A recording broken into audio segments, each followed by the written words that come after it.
अस्सलाम वालेकुम वरहमतुल्लाह वबरकातुहू। मैं हूं आपका खैर अंदेश डॉक्टर मोहम्मद अकरम तबस्सुम। आज की वीडियो में मैं आपके सामने ज़्यादा गोश्त और गर्म चीज़ें खाने से मैदा और जिगर में जो गर्मी हो जाती है उसको कैसे दूर करें, या वो हज़रात जिन्होंने अपना मेडिकल करवाना है वो क्या करें।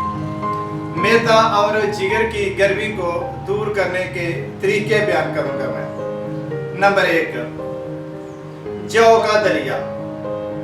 जौ का दलिया रात को 50 ग्राम 1/2 किलो पानी में भिगो दें। सुबह शाम का उसमें थोड़ी सी शक्कर मिलाकर 1 हफ्ता पीने से मैदा और जिगर की गर्मी दूर हो जाती है। नंबर 2, कद्दू और इसके पत्तों का सलाद। कद्दू और उसके पत्तों का सलाद खाने से आपके मैदे की इस्लाह हो जाती है। नंबर 3, अमरूद के पत्तों का जूस। आप चंद पत्ते अमरूद के ले लें और उसको कूंडी में अच्छी तरह घूट लें और उसमें 1 गिलास पानी मिला लें और उसमें थोड़ा सा गुड़ मिला लें और तमाम चीज़ों को अच्छी तरह घूट कर और भून लें और रोज़ाना 1 गिलास ये जूस जो आपने अमरूद के पत्तों का बनाया है ये पीते रहें। इंशाअल्लाह ताला आपके मैदा जिगर बिल्कुल तंदुरुस्त हो जाएगा, इसकी इस्लाह हो जाएगी और आपके मैदे और जिगर की गर्मी दूर हो जाएगी। नंबर 4, इमली और आलू बुखारे का शरबत। आप रोज़ाना इमली और आलू बुखारे का शरबत 1 हफ्ता तक पीते रहें। इससे भी इंशाअल्लाह ताला आपके मैदे की इस्लाह हो जाएगी और आपके मैदे और जिगर में जो गर्मी पैदा हो गई है वो इंशाअल्लाह ठीक हो जाएगी।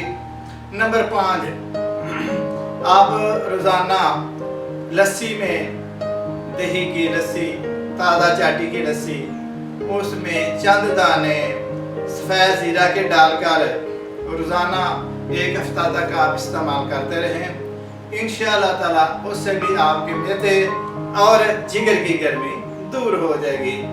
नंबर 6, दही। आप रोज़ाना खाली पेट 1 पाव दही लें और उसमें 2 चम्मच इसबगोल का छिलका डालें और उसको हल करके खा जाएं। इंशाअल्लाह इससे भी आपके मैदा और जिगर की गर्मी दूर हो जाएगी और ये अमल भी आप 1 हफ्ता तक जारी रखें। नंबर 7, आप तरबूज खाएं। तरबूज खाने से और तरबूज का पानी पीने से आपके मैदे और जिगर की गर्मी दूर हो जाती है और आपका मैदा और जिगर अच्छा काम करने लग जाता है। नंबर 8, आप जामुन के पत्तों का जूस पी लें। जामुन के चंद पत्ते लें, उसको दौरी में घूट कर और उसमें थोड़ा सा गुड़ मिलाकर और 1 गिलास पानी मिला लें और उसको अच्छी तरह घूट कर और पानी मिलाकर और भुन कर उसका जो जूस बना है उसको पीते रहें और ये अमल 1 हफ्ता तक जारी रखें। इंशाअल्लाह ताला इससे भी आपके मैदे और जिगर की गर्मी दूर हो जाएगी। नंबर 9, आप चंद दिन तक खाली पेट गाजर का मुरब्बा तकरीबन 1 पाव के करीब या आधा पाव के करीब, ये नहीं 250 ग्राम के करीब आप खाते रहें। इंशाअल्लाह 1 हफ्ते बाद आपके जिगर और मैदे की गर्मी दूर हो जाएगी। नंबर 10, आप रोज़ाना शरबत अंजबार पिएं। शरबत अंजबार पीने से आपका मैदा और जिगर ठीक हो जाएगा और आपके मैदे और जिगर की गर्मी दूर हो जाएगी।